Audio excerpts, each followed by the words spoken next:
Welcome to the first Lost Without Japan Moments live stream bonus interview episode that is normally the Lost Without Japan podcast. This is your director of travel for TKIC Studio Productions coming to you with the positive thoughts and excitements that is needed for your next journey to Japan and my own return in summer 2023. For those of you with us now on YouTube after our live stream is complete, thank you for being here at this time. This talk will end up being released as is and is completely unedited. So just, forgiveness with me for this right now. Like, we want to get this out. We want to get this out. And if you're stumbling across the channel for the first time on YouTube, I hope to offer more interviews like this in the future. I currently have around 50 audio only episodes that you can listen to on your favorite podcast streaming service or just here on YouTube as well. For those of you listening through your favorite streaming service for the first time or who are regular listeners, I just want to give you a heads up. This is most likely going to be a very largely unedited episode that is identical to the stream on YouTube. So if you want to click over and see both of us in person, you can, or just listen along as you're going right now. But regardless of when and where and how, I'd like to thank you for giving both of us a bit of your time today, and I truly hope that today's discussion finds you in a good place or on the path to a better one, no matter how it may seem at this moment. And if you're new to the show, welcome. If you're a returning Lost Without Japan listener, thank you again and for returning once more. This bi-weekly show is focused on getting you to Japan for your first time or to make your next adventure to Japan even better than your last. Today's special interview episode is once again with returning guest Maurice, who was just on the show a few episodes ago, where we discussed a little bit about himself, Japan, geeky things, and his project Ganbatte that at that time was prior to launch. And, I'm not going to steal the thunder here, so I'm just going to keep on and kind of skip through this a little bit, Maurice. So if you're on the stream and you haven't already checked out this project, please pause the stream right now, my friend. We're not going anywhere. Go check it out on Kickstarter and consider backing this wonderful project. I'd love to celebrate with Maurice, all of his accomplishments, all of his hard work, and that's going to be something for today. So welcome, Maurice. Hey, thank you so much for having me. It's a pleasure, and it's always great to chat with you. Appreciate it, my friend, and thank you so much for making time for all of us again today so we can go into a little bit more depth about your project and share kind of like your thoughts, your feelings, all about the creation of things. And for those of you that are coming across this as your first episode, a couple episodes ago on our audio podcast, we really went into depth about some very important topics like Shinmu and, just Japan as a whole and Yes. just, all the important things that we need in life and cameras and talk. But we're going to go a little more in depth about some things today. But before we go too much further into our talk today, if someone has questions about your book, the Kickstarter, just looking to answer any questions they may have, where can they reach out to you, my friend? Okay, so I'm normally not a very social media type of guy, but I did kind of like bite the bullet and do it for this book because I really do believe in it. So there are two major avenues to reach me and ask questions about the book. That is the Facebook page, and that's just Ganbatte, the photo book, and then also at on Instagram at Ganbatte the photo book at whatever that is. If you just type in Ganbatte photo book, it'll come up. It's not hard to find. No, I like it, my friend. It is. And Maurice is Johnny on the spot when it comes to like communication and just contact and discussion with you. I mean, he is infectious with his excitement for things that are here. So it is great. It is great, my friend. And I Thank know that we, you. I was like, I know that we discussed on our previous episode a little bit about yourself and things like that. But before we get too much into things, I'd like to just give you a moment to kind of just share a little bit about yourself. I'm originally from New York. By trade, I am a filmmaker. I went to school for it, graduated for it. Um, I've done corporate marketing. I've done narrative stuff, short films, feature films. I've written a bunch of stuff, directed commercials. you name it. And when you're a filmmaker, photography and image making kind of comes hand in hand with that, especially when you're storyboarding. So all filmmakers, regardless of what kind of, I guess, focus you have on it, all of them take photos to a certain extent, and that's kind of where my interest led. Started from the photo making school or in school and filmmaking, and it just kind of transferred over into this photo book. Of course, there's like things sprinkled in the middle there, but at the end of it, I have this photo book now. So that's kind of basically the long and the short of it. No, I like it, my friend, and we have. I know we're gonna have a little bit of spillover when things end up going through, but for those of you that are viewing this for the first time and don't know anything about Ganbatte itself, how would you describe your project? Oh gosh. All right, that's a big question. I Um, know, I'm gonna pull it right out. that's a big question because it changes from day to day. I'd say that Ganbatte is a journey of three distinct three distinct trips to Japan. November of 2019, March of 2020, in the middle of the pandemic, and then also October of 2022, last year, slightly before the border opened and into the border opening. So uh, Ganbate in a way kind of weaves like this spiritual kind of narrative of those time periods, and it's a mixture of both street photography as well as portraiture with models, actresses, internet personalities, and just regular people. Um, you know, I deal more in bodies of work coming from like a filmmaking narrative kind of perspective. Okay, So it really does serve best in its entirety, in its totality. So you can kind of have that experience from the beginning to the end. like it, my friend. And I have to say that one thing that I took away just from me is that these aren't my pictures, right? This isn't my photo book. This isn't my book that's here, but I in a few times. I have a podcast going on for 2 years, and it's like I look at these images, and man, this was me. Like I had this connection. Like this is me. This was me. These are my moments. Right. Like I'm not blowing smoke. I'm not just saying things to say things. Like I totally did.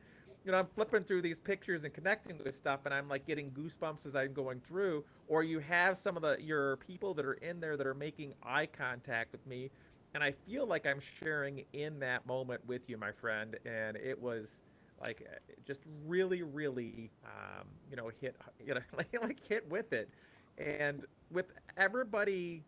I mean, you look at photos though, right? How many of us are on some sort of social media? We're on one right now, right? And you see Absolutely. posts every day, right? Various social media platforms, my friend, that are posting those photos, those quick videos, those things that are there. How does your work on Gambate differ from those posts that we see like in our feeds and like the streams and everything's that's there? How does your project differ from those? Ooh. All right. So how can I be diplomatic and civil at the same time? So I think that the nature of social media and what it demands of us right now is that everyone is afraid to publish or post moments as they are or as they come. There is this drive and this need or this fear to only post the best, uh, and best is subjective, um, most polished, most flawless, unrealistic kind of accounts of situations, and that when you start looking through these instances through that lens, you get further and further away from a real experience. That becomes a crafted kind of like product at that point. And I think that through my shot selection and the photos that I took and with the people that I shot them with, it was a very organic kind of experience. And so the photos that I chose to include in Gambate, they had to feel like a natural moment. And many of them are. There is a photo with the model Georgia Risa where we're shooting with her, and this was back in 2019, um, where we were shooting with her and we were doing the typical model shoot thing, me and a buddy of mine. But the ones that were staged and posed were my least favorite. The ones Okay. in the middle of moments where we were joking around and laughing and saying stupid stuff or being silly. I caught a photo of her where she's laughing like I've never seen her in a photo. And I'd Yes, yes, argue yes. for anyone to go through her Instagram, and she's not laughing like that in any of her photos. But I caught it, and it was in a very natural, very real moment, and I think it comes through 100%. Um, and that's where I lean towards whenever I'm shooting things, and what I connect to, because I want to. My book is all about the human experience, connecting to that human experience, and kind of relaying and feeding your own kind of moments and emotions into that. Like, if you can't connect with it on a human level or emotional level, I have failed. But at the same time, I think that how are people connecting to human moments on Facebook or Instagram posts when they've been like basically washed to perfection? Like, who can connect to that? None of us are Yes. perfect. None of us have had, the hour and a half of removing all the blemishes and the wrinkles and the bags under your eyes. That's not what I aim for. I'm the furthest from that, and I think it comes through in the work that this is a very natural and kind of like personable kind of experience in photo book. I I could not agree more. And I think with you saying that, that's something that I can relate to because it's like you feel like you're in a moment. It is a moment that you're sharing, and not just something that's like you're watching something, and you can see something. They're like, "Hey, look here! This is this," and you know it's all been set up. Everybody that walks by has been set up. Everybody's like acting that's here, as opposed to just kind of having that connection that you have with yourself. So I totally get it. I totally get that, and I know we're gonna have some different things here, but I listened to your interview and really enjoyed the one you did with Joel on the Moonlighters Club. Yeah, he's And for great. the he's such a wonderful guy. I mean, such a wonderful guy. And for those of you that haven't listened to this show, it's very much worth your time. It's in my show doc and on my Instagram that I have for Lost Without Japan. You can click on that link, click on Joel's show, and you guys, one of the things you talked about on that wonderful interview that you did is Paris syndrome and its Yes, relation to Japan.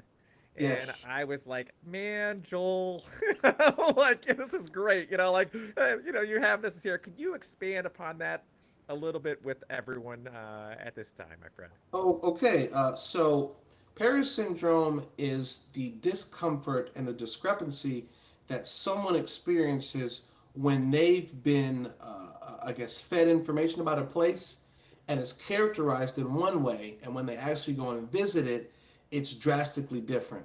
And that chasm or that difference between their expectations because of what they've been told and the reality of what they're experiencing, that can cause like sensations of dizziness and sweating and unease and anxiety, and that's Paris syndrome. It's a real thing, and apparently, it occurs a lot to Koreans and other Asians who travel to France, Paris, France, because of all the media and material that they've said. This is Paris. This is great. This is this. This is this.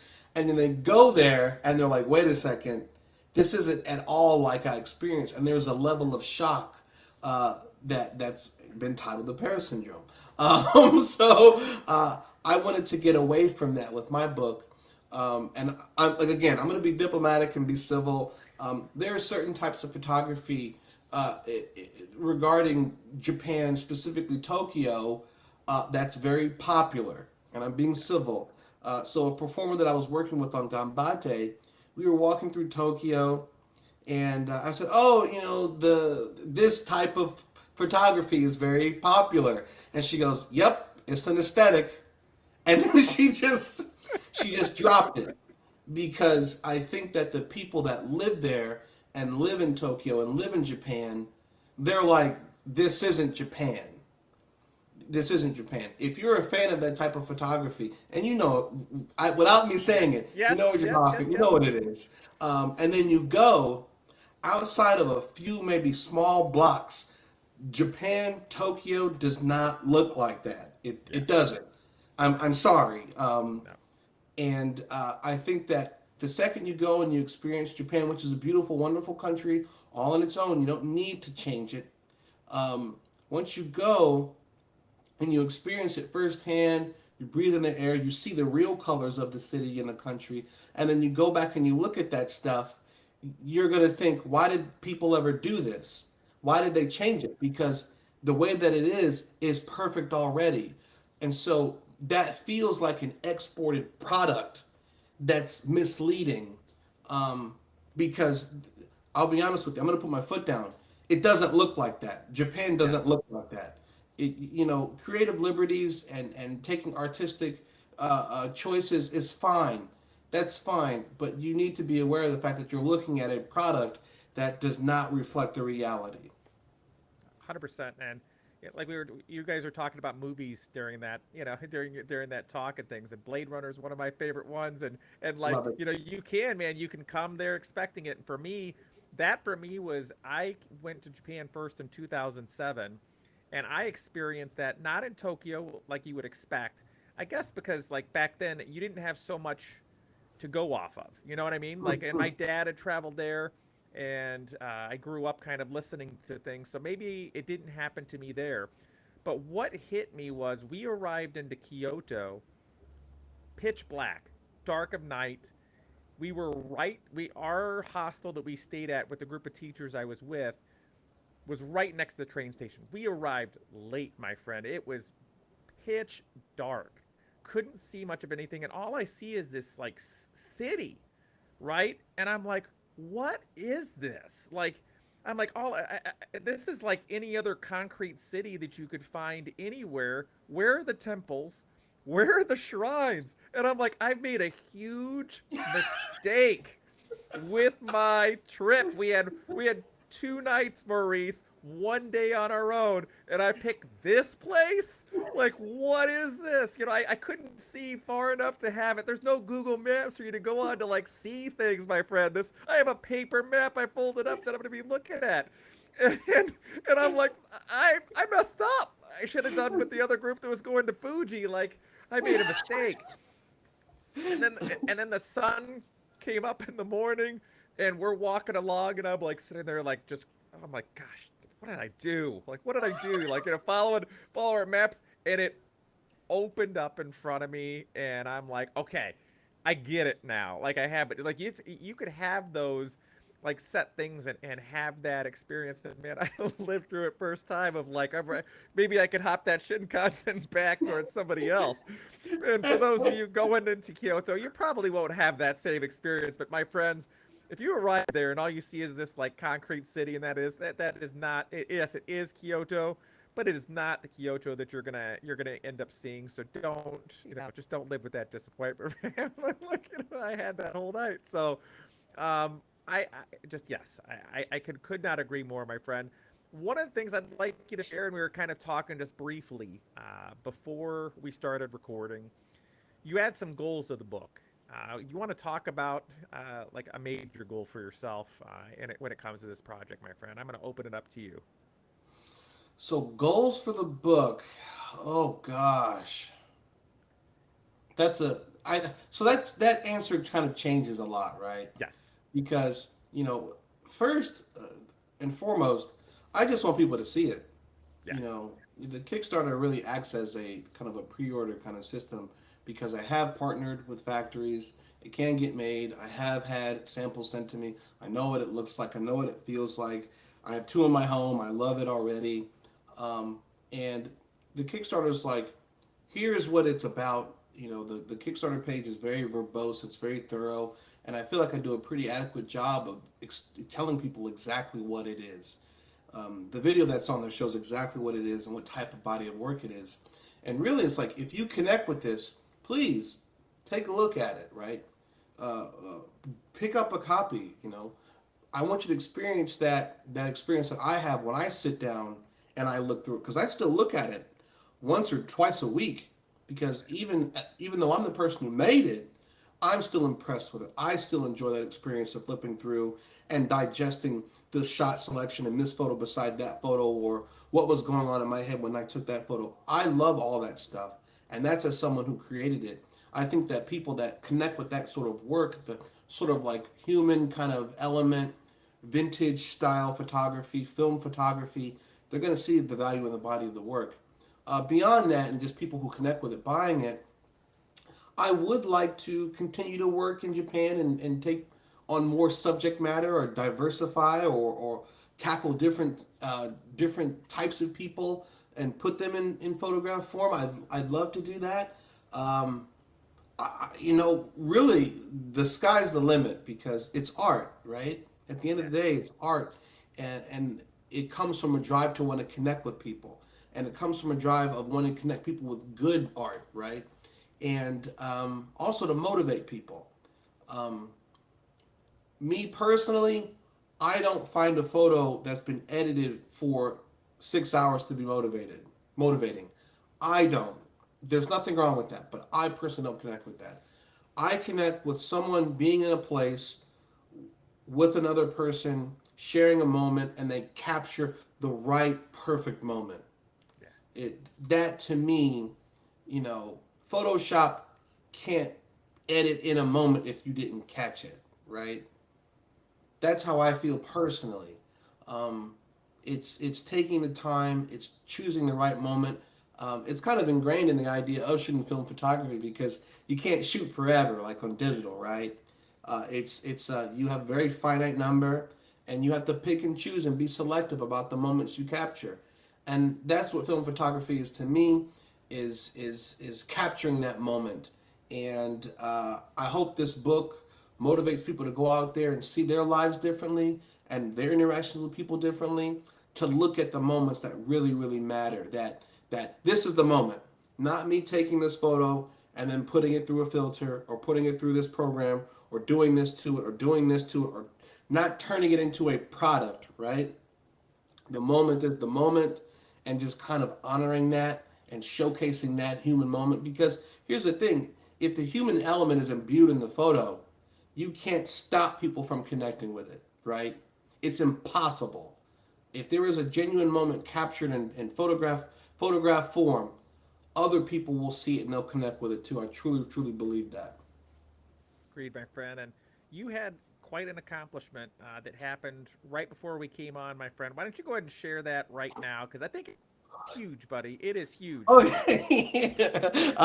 Okay, so and I got to give you some credit here too.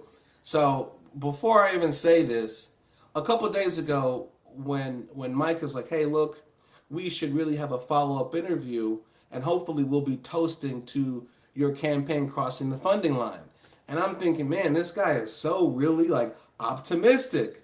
I love his energy, but we'll see.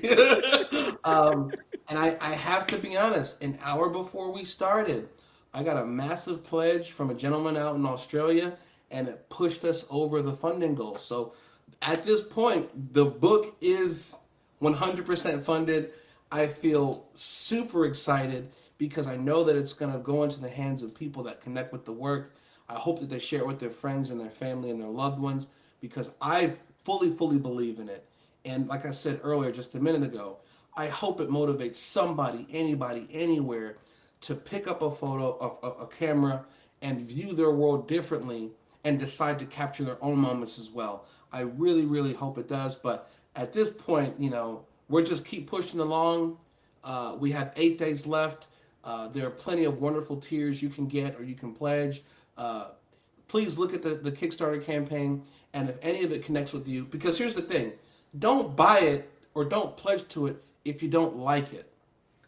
What Yeah. I'm saying is, if it connects with you, if it speaks to you from an artistic perspective, this is a wonderful book to pick up. I think plenty of other, obviously, clearly the people that have gotten it across the gun, like the funding goal, they connect with it, and you can join them by pre-ordering your own book too. And I hope to see you there, because I'm extremely proud of this work. At this point, you know, I'm just beyond happy. It's a big win for me creatively, because I know that a lot of times artists don't know where they're gonna, if they're gonna be supported, or if they can continue to do their work.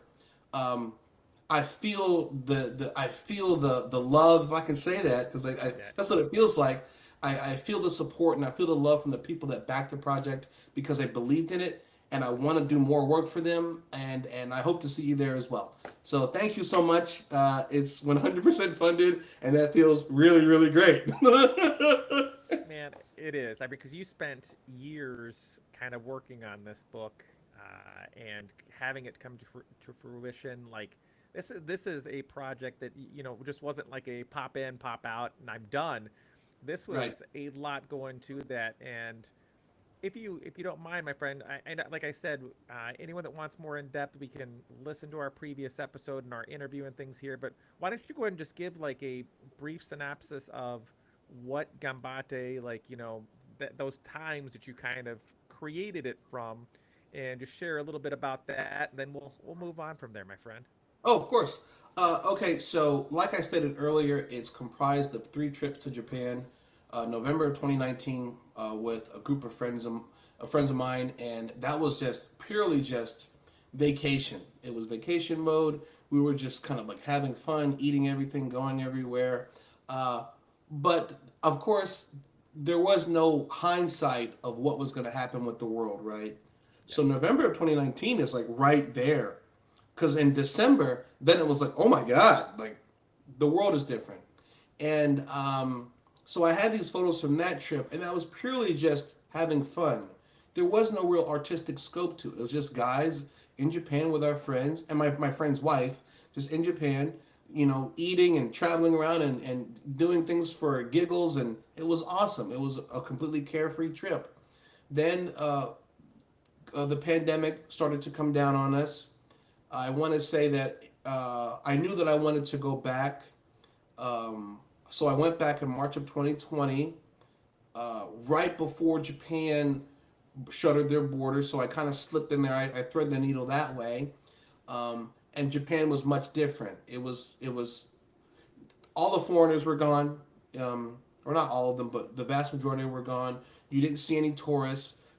You saw the dividers and the plastic masks, and I saw lines for masks in front of stores, and people having to come out and say we're sold out, and people kind of wandering around.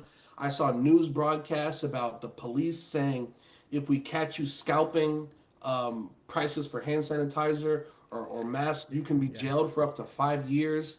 I don't think they did that in the States, but in Japan, they were very serious about that. They were like, if we catch you selling masks and you're overcharging old people, because that's what was happening a lot of times, they were overcharging old people, we're going to put you in jail for that stuff. So I saw that in the news daily. That was kind of wild. There's a photo in the book where I was on a train midday in Tokyo and the train was empty. Um, and that was crazy because I know I'd gone on that route before and during the same time in 2019 and it was packed. So Yes. the city was much different. People were traveling differently. Uh, there was a lot to take in. It really was very, very different.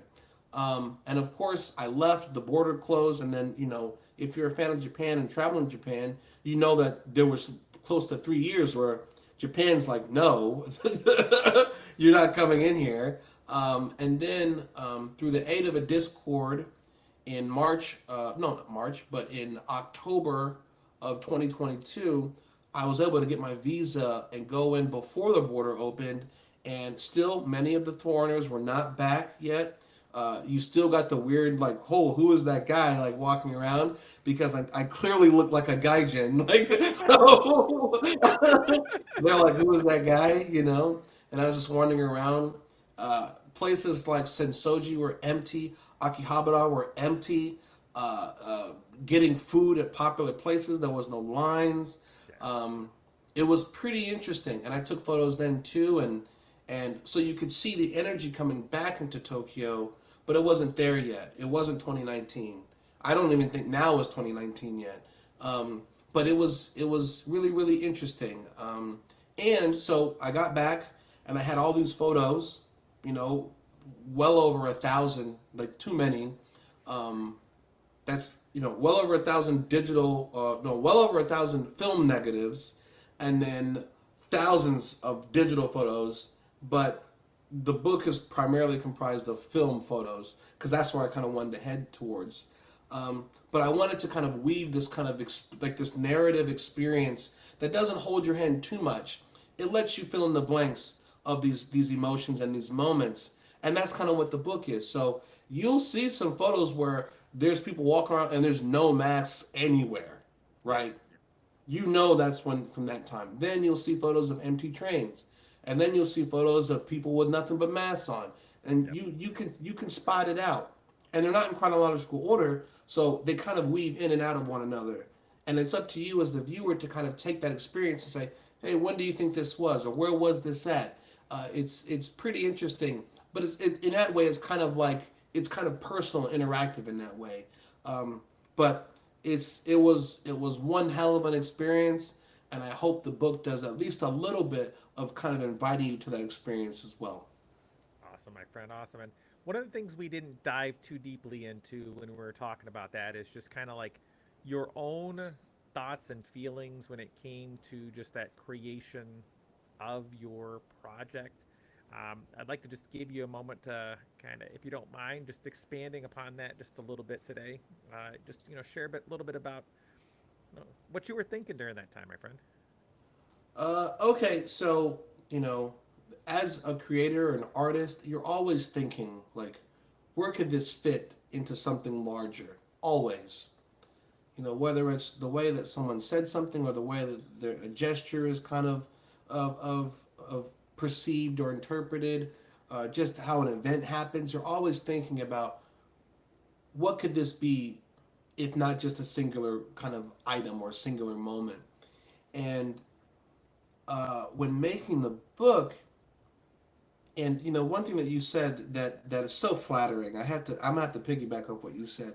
You said that these photos felt like your photos. You felt like Yeah. you, yeah, and that really like that warms my heart. So it warms my heart because I do want it to feel like a personal experience. Yeah. I really do, and I think that a lot of the photos, like with Georgia, Georgia's a fantastic performer, Yes. and she has such a relatable and welcoming kind of aura or personality or just persona in general that you can't help but feel like I've known you for a while. We're Like friends. she's my friend, no doubt about it. Like Yeah. it's like cool, man. Like this is my friend. We're hanging out. Like whatever's going on. But yes, 100%.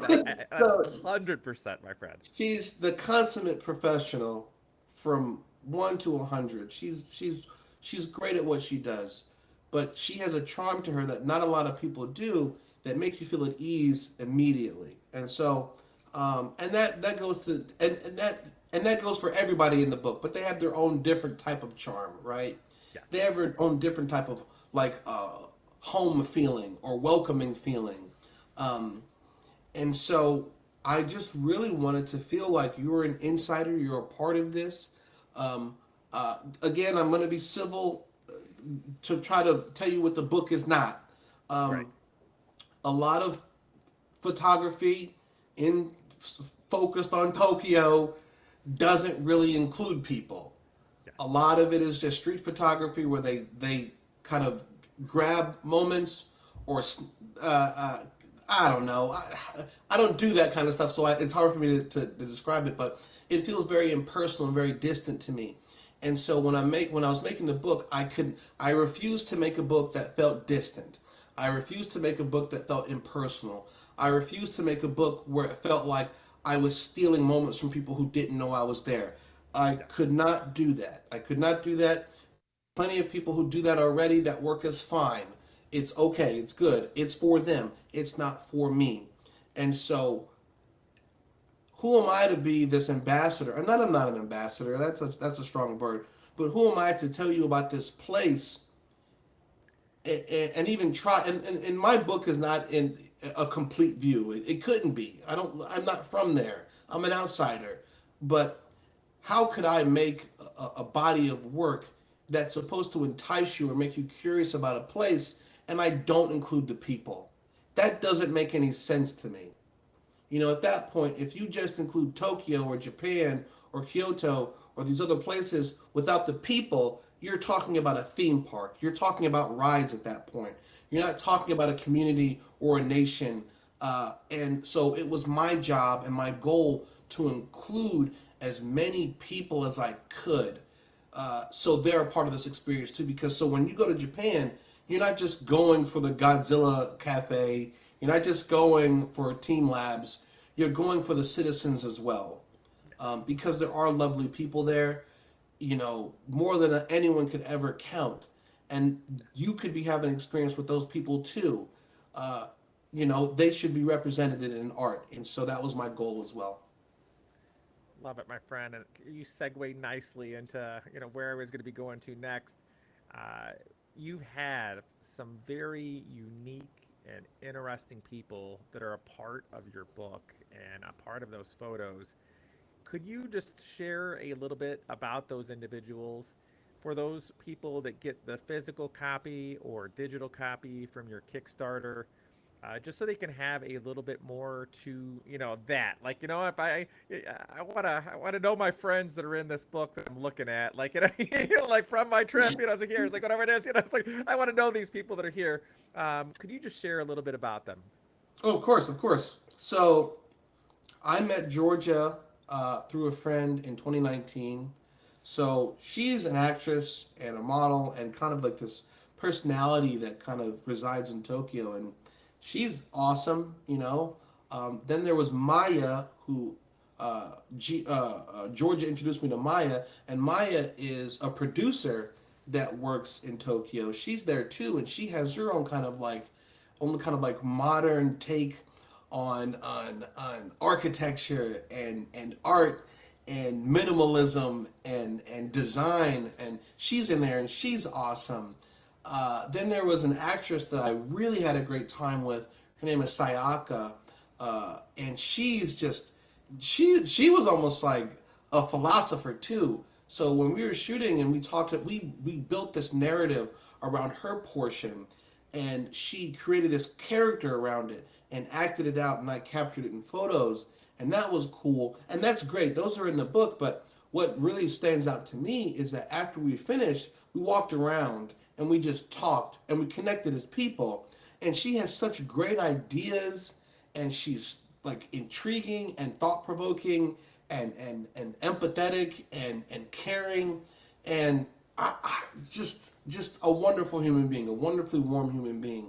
Then there is oh gosh, my buddy my buddy Paul out in Yokohama, who is this professor slash sneakerhead who has been, I didn't tell you this part, but he was actually featured in a documentary about Jordan sneakers because he did a really good review of a golf club, like a golfing club, like a country club. Yeah. They did a collaboration crossover sneaker with Jordan. So there was this Jordan golf shoe, and Paul did a review on it, and the producers of this documentary saw it, and they're like, hey, can we use part of your review in our documentary? And Paul's like, yeah, sure, go for it.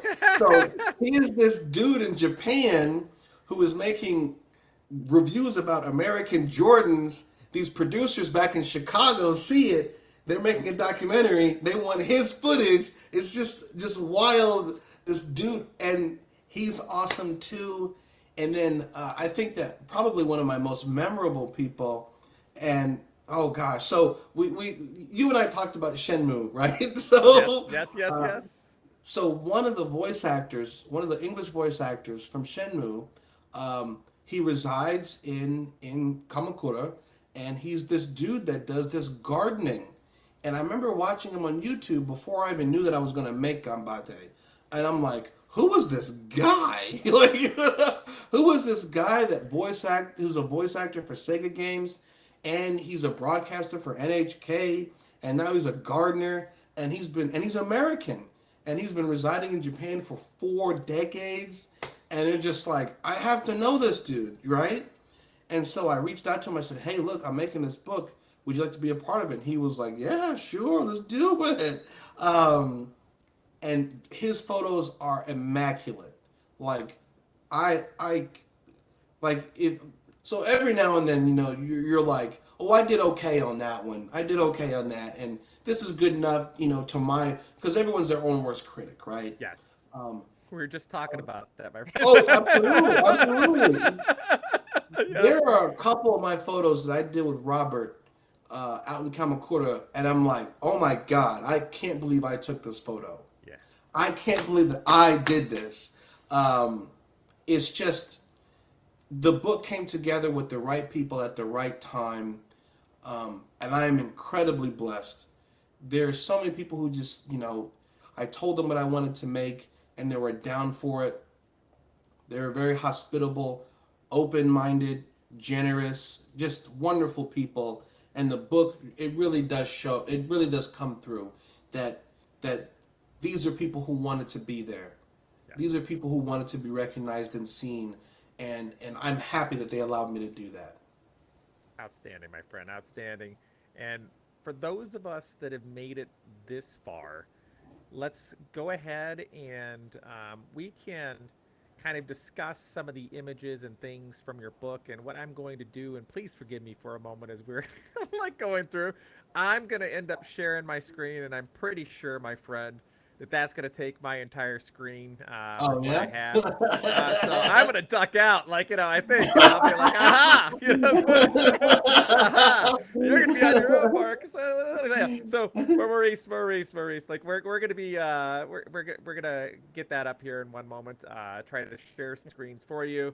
Um, Maurice was nice enough to share some of the images of his book because, like we said, like you said, we're not going to share the whole thing. I would take away from the experience, and part of it for those of you that have bought the physical copy and the digital, I don't want to cheapen that for you all, but just kind of this an appetizer of things to come, and share some of the things that you have, and we'll get going. From there for that. So one moment here. Let's see. Share screen. Shared photo. Here we go. Oh yeah, look at Oh that, yeah, you did it. Maurice. You did it. You did it. You did it. Okay, okay, okay. I'm gonna love this part. I'm gonna love this part. Let's see here. And I'm gonna just a little bit increase our size just a little bit there. Okay, my friend, it is all you. Let's get going. Ah! Okay.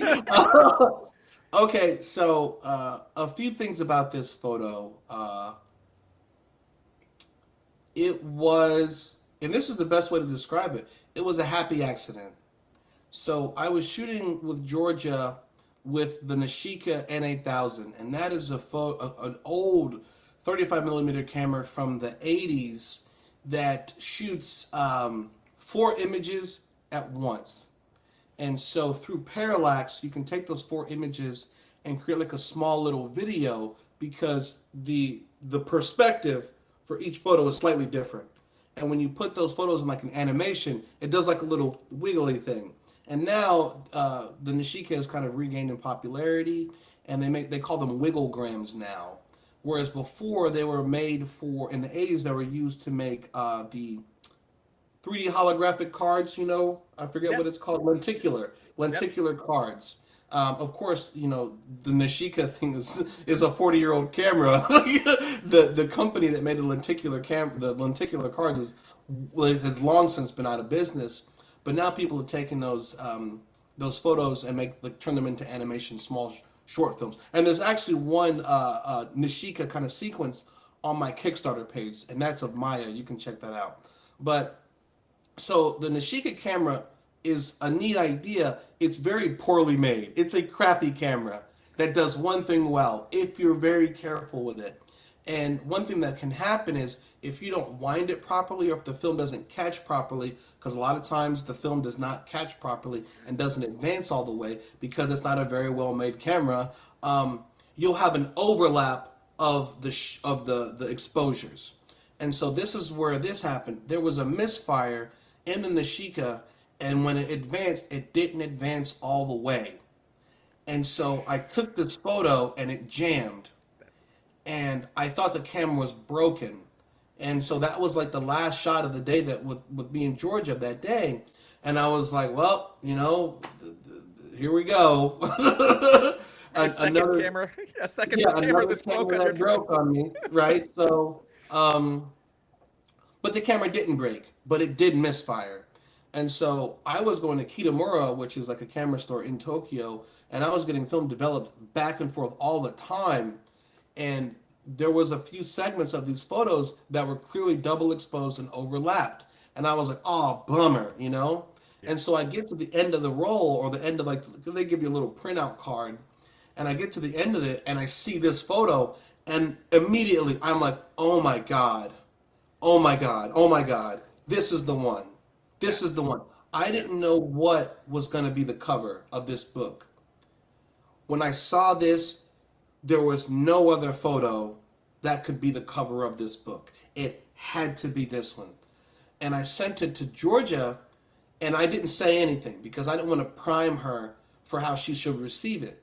Yep. And she goes, "Oh my God, that's gorgeous!" And I'm like, "I You're like, yes. know, I Thank know, you.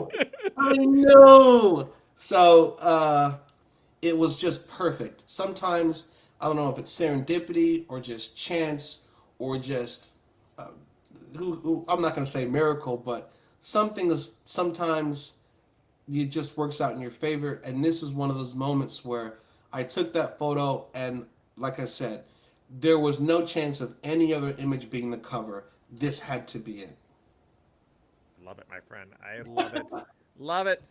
We're going to scroll down a little bit more here. We have another image that's here, and I'm going to probably have to back up a little bit because that 125 is not going to work for this, but we will go back just to stretch there. Go ahead, my friend.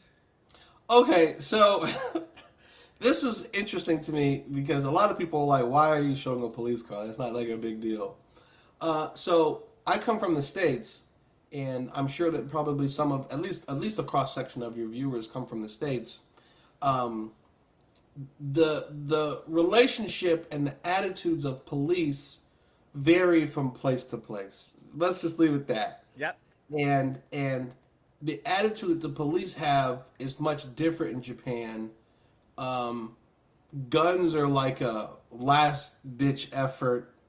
I think I was in Akihabara at the time, and the only police action I saw where these two teenagers were running around bumping into each other, which is innocent kid stuff, you know. Yes. And the cops just made them empty their pockets. Like the cops made them empty their pockets. It lasted 30 seconds, and the cops were like, "All right, get out of here," and everyone was fine. Yep. Everyone Yep. was Yep. Yep. fine.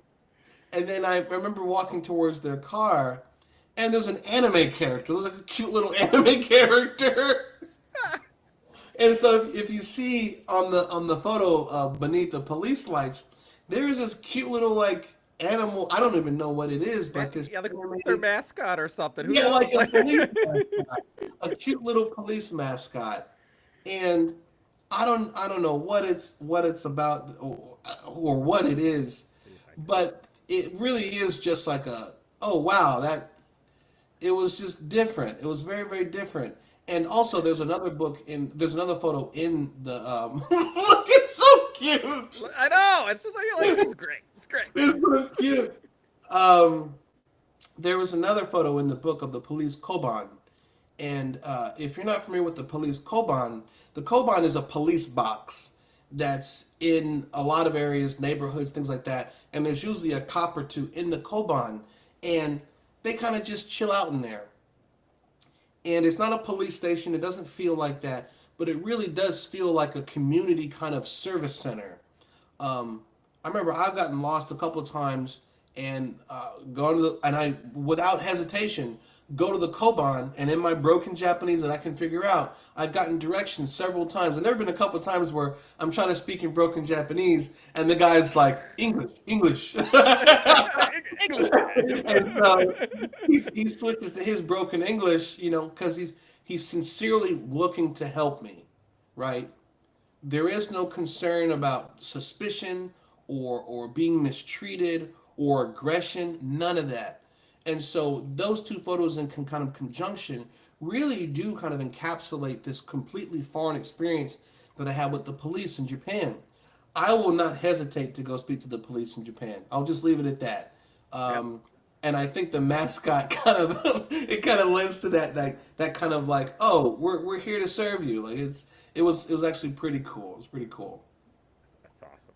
We'll go through a little bit more and another. Love it. Here we go, my friend. Oh man, that's one of my favorites. So this is from 2019. This is outside of Akihabara Station, and this is one of those moments where we were with Georgia, and we were just goofing around. I think at this point we weren't really shooting anymore, right?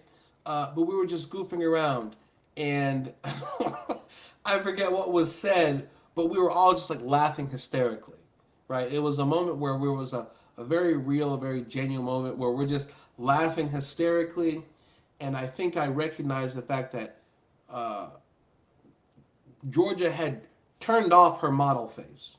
You know, Yes. there's a model face. If you work with models before, you know the face. She turned it off, and she was just being a regular human being, you know, and it was almost like we got to kind of live in this moment where we're all just like these young people exploring art and creating, and we're very fortunate, and we're sharing a laugh, and I feel like genuine real emotion is just oozing off this photo. It feels great to me. I remember the moment like it was yesterday, and I owe that to Georgia just being someone who could just live in the moment. A lot of people can't live in the moment when they're working, right? Yep. And we were able to capture that. And there are a bunch. But when going through my photos, because like I said, I had over 1,000. I knew that had to be in there. There was no mistaking, like or debate. This one had to go in there because it was a very real and very genuine moment. Love it, my friend. Here we go. Scroll down a little bit more and back up here. And back up I'm gonna here upset some people more. with this one.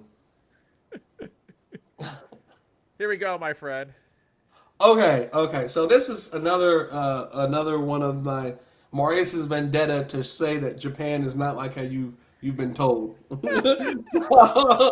So I know that everyone's like, oh, Japan is clean. Japan is clean. Everywhere is clean. Everywhere is clean. That is true in a lot of heavily trafficked, very popular areas. The second you go to a side street or you're like in a little corner where people can't see stuff, Yes. there is so much trash chucked in little corners um, that you're gonna see it. You're gonna see it, and also, I will probably say some of that is probably due to foreigners, Yes. um, Yeah. because there's a lot of behaving badly foreigners in Japan. Let's just get that out the way. Yeah. Um, Please don't be one of those if you're listening to yeah, this, don't be please. one of those. You're gonna make all of us look bad. Don't do that. Don't do that. Um, but at the same time, I'm sure the drunken salaryman recognizes or he feels the pinch of no trash cans too. And Yes. so you'll see people, they'll just chuck a trash can if there's no one looking. And that's one of those moments where I was walking to the convenience and there was no trash can in sight. It was actually one of the few long stretches where vending machine, and usually because besides vending machines, there is a trash can or a couple, so there's no trash can in sight, and it looks like someone just decided, hey, look, I'm gonna chuck these right here. They just toss their trash, and and here's the thing, it's not overwhelming. It's not like New York City kind of level, but you will see trash. Everything, everywhere is not clean. Everywhere is not pristine. You go on a side street, you're gonna see some stuff chucked between buildings and all kind of stuff like that. Like in the uptick in graffiti and things like that from like some of the just Yes. different walking videos and things is Mm-hmm. so much more even from when I was there last to now. Like it's just more and more, and you can take from what it is. I'm like, I don't know if it's gonna be itself or like what is it, but it's definitely changing. So Absolutely. I like. Absolutely. Here we go. I love a good pork hamburger, my friend. What can you Oh, tell us it's so about? good. It's so good. All right, so this I went to this place before the border opened, and it was clear that the guy had not had to deal with foreigners for a while. And when I walked up, that sign was not out there. And if you Yeah. can't see it, or if you're listening to this, it's a placard, a plastic placard for the restaurant that says in English, I'm sorry, I can't speak foreign languages. Please prepare your tablet translation app, right? Yep. And I remember when I walked up and I'm like, hello. And he disappears for a second. He comes back and he slaps that down.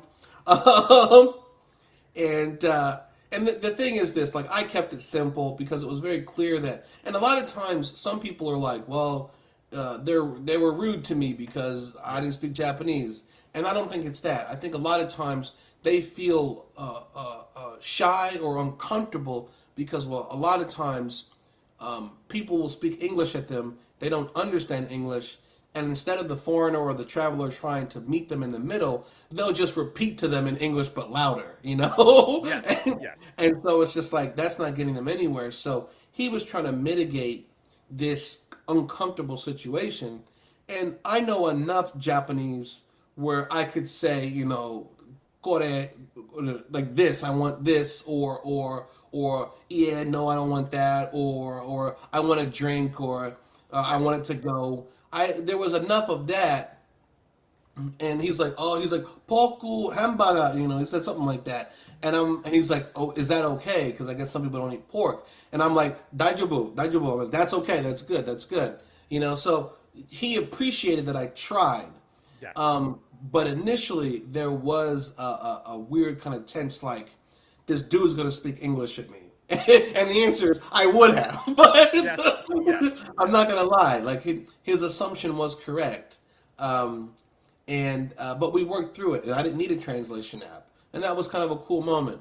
And what started off as really tense, by the end of it, when I had my food and I left, he was handing me pamphlets and giving me free sauces and stuff like that, and it was very welcoming. It became like a please come back sort of experience, whereas before I did not know it was going to end that way.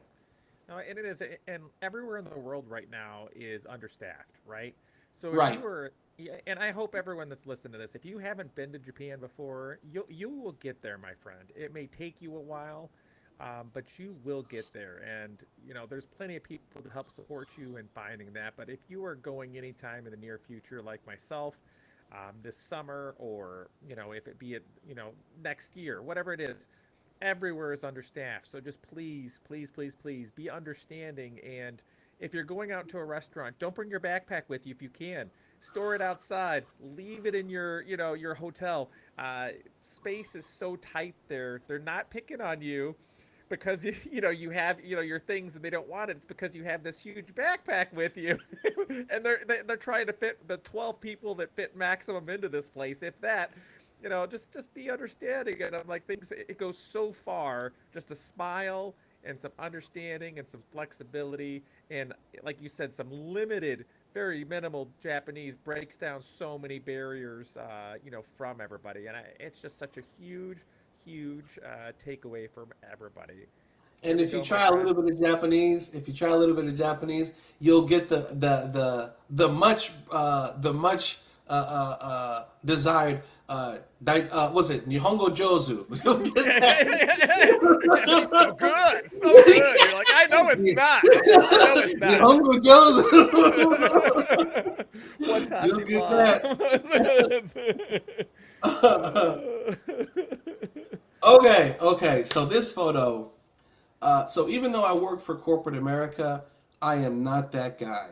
Um, you couldn't get me to be that guy. I know that my employer has probably tried a few times, and we both failed miserably. Uh, I do my job. I do my job pretty well. I like it. They like me, I think. Um, but the salaryman, office dude, suit thing is not me. It doesn't fit for me. That doesn't matter what country it's from. It just doesn't matter. I can't do it in the States. Can't do it in Japan. I knew that I would not enjoy Shinagawa Station. I believe that's Shinagawa Station. Um, I knew I would not enjoy it, but I went because of the spectacle. I'd had the spectacle fed to me. Oh, it's the sea of black suits, the sea of navy suits, the sea of dark gray suits. That's exactly what it is. If you don't like office type stuff in your home country, you're not going to like it here because it's on steroids in Shinagawa Station. Yes. Um, I've been to quite a few places in Japan. There is only one place I would say that I could definitively say I did not enjoy and I don't want to go back. That is Shinagawa Station during rush hour. I think the photo that I got of the salarymen, this is a digital photo. If so, this is a digital photo, one of the few digital photos in the book. I gave it kind of an artistic kind of like, I pushed it a little bit, but that's what the photo looks like. Um, and you can tell exactly what it is. Like, I wanted to maintain their anonymity, because also it's a lifestyle that's not for me, so I didn't want to be disrespectful. Um, but the sea of suits, and it's not them, it's what it represents. Yeah. You know, working tirelessly overtime until you retire. It's not for me, but it's a part of Japanese culture. I'd be lying if I said it wasn't. Um, and I wanted to capture it and capture it accurately. That is Shinagawa Station. If you're into that stuff, go see it. It's not for me. I'm never going back. Not if I don't have to. Yeah. Um, Especially not during between, was it 6 a.m. and 9 a.m. and then Yeah. 4:30 and 8 p.m. Not a chance. Not a Yeah. chance. But I am You proud could. of the photo. Yeah. Yeah. I'd agree, man. Like, if you're pushed into a train once, that's one too many times. Let me tell you, just that one occurrence is here, and I'm the same, man. Like, you can't pay me to go into Tokyo Station to save my life, and whenever I have to go there, my friends that went with me in 2019, because we were pretty close to each other in going. Like when I was with my friends and you were with yours, and they were like, Mike, you're a positive guy. You're an overwhelmingly positive guy, like all the time. What is all this hate? Like, why are you like, you have all these negative thoughts and feelings? We haven't even made it to the station yet. And I'm like, I hate this place, man. And they're like, but you don't hate anything. I'm like, no, no, I hate this place. Like, I'm going with you guys, but I hate this, you know, like, and as soon after we got through and out, they're like, okay, we get it. You know, it's like, we get this now. Like, No, I'm like, yeah, it is. you totally do, and everyone's rushed because that's just what the system Yeah. is built like. You know, everyone is tired. You know, and here's the thing. Like, I used to think it was kind of funny. You know, when you see a salaryman or someone sleeping on the train, Yeah. I thought that was kind of funny. When you see it like daily, because these people work to the bone, Yeah. it's different. It's not funny anymore. It's not funny. It becomes, this guy is exhausted. This woman is exhausted. They worked for 10 hours today, maybe longer. Yep. And now they got to ride the train for an hour and a half. Please let them sleep. Let them. You know, they earned it. Yes. Um, and that's kind of what, you know, Shinagawa Station kind of represents to me. And it's just, you know, more power to them. I'm not built for it, but hopefully they are. You give that feeling of like not giving up, and we were talking about that from a creative standpoint of just keeping Hmm. on going.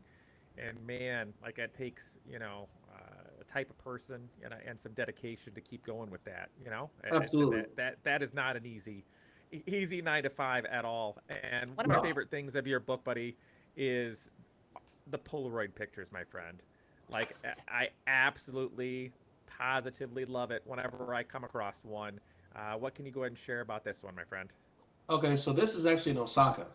Um, and my buddy and I, we went up to this bar, this rooftop bar, and I had a weird experimental camera with me. It's a lomography wide, and it does all kind of kooky stuff. Um, and we were testing out the extended exposure, um, and we were just up there, and there was we were the only ones in the bar because a lot of, if you get lucky, you can get into a lot of Japanese bars that are tiny and you're the only one in there, or there's a very small party in there. Like you were Yes. mentioning earlier, some of these bars only fit like 10 or 12 people in them. Um, but we had free range of the place, and they had an outdoor area on top of this building, and so the bartender came out to smoke with us, and he was like watching what we were doing, and my friend and I were like testing out different time lengths to capture the photo properly because we didn't have a light meter on us, so we couldn't properly measure it. So we're just firing off these photos. And I remember the guy watched out. He came and watched us, and he asked us what we were doing and talked about where we were from. And the dude was from Korea, and he spoke three languages. He spoke Korean, Japanese, and English, all impeccably, like just wonderful. And he served us, and it was the first time I ever had plum wine, Yes. umeshu plum wine, delicious. I'm addicted to that stuff now. But that photo encapsulates me and my buddy testing out this camera the first time I was in Osaka. this really hospitable, really friendly, educated guy from Korea who was our bartender, just smoking his cigarettes and chatting with us about life. That all of those things are encapsulated in that photo for me. It was a memorable, super unforgettable night, and the photo is very, very special to me. Excellent, my friend. Go. Let's go through.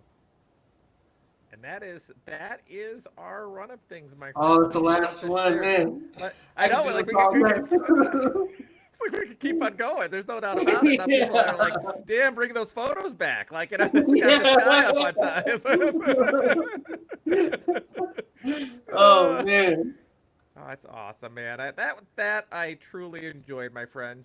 Just getting into this, and it's great. And for all of us that's here, if like our different things that you have, we're coming to an end here, my friend. I don't want to take up too much more of your night. Hurrah! Congratulations! It's amazing. I am Thank so you. happy for you. For anyone that is listening that comes to this after the fact, my friend, that's from your Kickstarter or stumbles across your book at a later point in time and finds either this audio version of what we're talking about or this video, what would you like to share to them? I'm going to give you that opportunity right now, my friend. Oh, okay. So if you capture this or you see this after the fact and the Kickstarter's over or you miss the opportunity to pick up the book, I'll try to find ways to make some available. I think that I'll have a few extras from the initial order. Beyond that, I don't know. But if anything, uh, I want you to be curious about the world. I want you to be driven and be a creator in your own way, to go and travel and explore and be inquisitive. Of course, I want you to travel to Japan. Of course, that goes without saying. But if there is some other place that calls to you, go, please. Go, go, go, go, go, go, go. And to bring this back to you, Mike, in our last chat, I talked about how your podcasts are so useful and so information dense, and I mean that. And for anyone who's watching this, if you're the first time listener, you've been here for a while on his podcast, then you already know the guy knows what he's talking about. He's here to help. His enthusiasm for Japan and travel is genuine. He wants to share it with you. Take him that information. Use it. Use it to connect the dots or shrink that distance between where you are and where you want to go. Mike is a great asset. He's a wonderful guy, very friendly. Speak to him. Send him a message. That's what I did. So, um, and surround yourself with people who love you. Surround yourself with people who strive for you to do better, for you to dream bigger, to achieve. Find your people, find your tribe, whatever you want to fucking call it. Sorry. You're Uh, good, man. just go to places where you feel empowered and enabled and supported. Um, if that means buying my book, sure. If that means going out and creating your own work, even better. Yeah. Just live your life, live truthfully, live fearlessly, and live authentically. Yeah. And don't put off starting, my friends. Don't put off starting. If it's $10 a month or $10 a paycheck or whatever it is that you can, set it aside. Don't look at it. You will get here. It may take longer than you'd like, but getting there is going to be worth that wait, my friend. You owe it to yourself. You are worth it 100 times over. Thank you so much, Maurice, for joining us again today. It means the world to me, my friend. It means the Thank you. world. On behalf of Lost Without Japan and the entire crew, I'd like to thank you for joining us today for this interview. We look forward to seeing you on board again for our next regularly scheduled episode as we continue our discussion on Japan, travel, culture, and your lost without moments. Uh, to everyone out there, Oginki Day, stay well, my friends.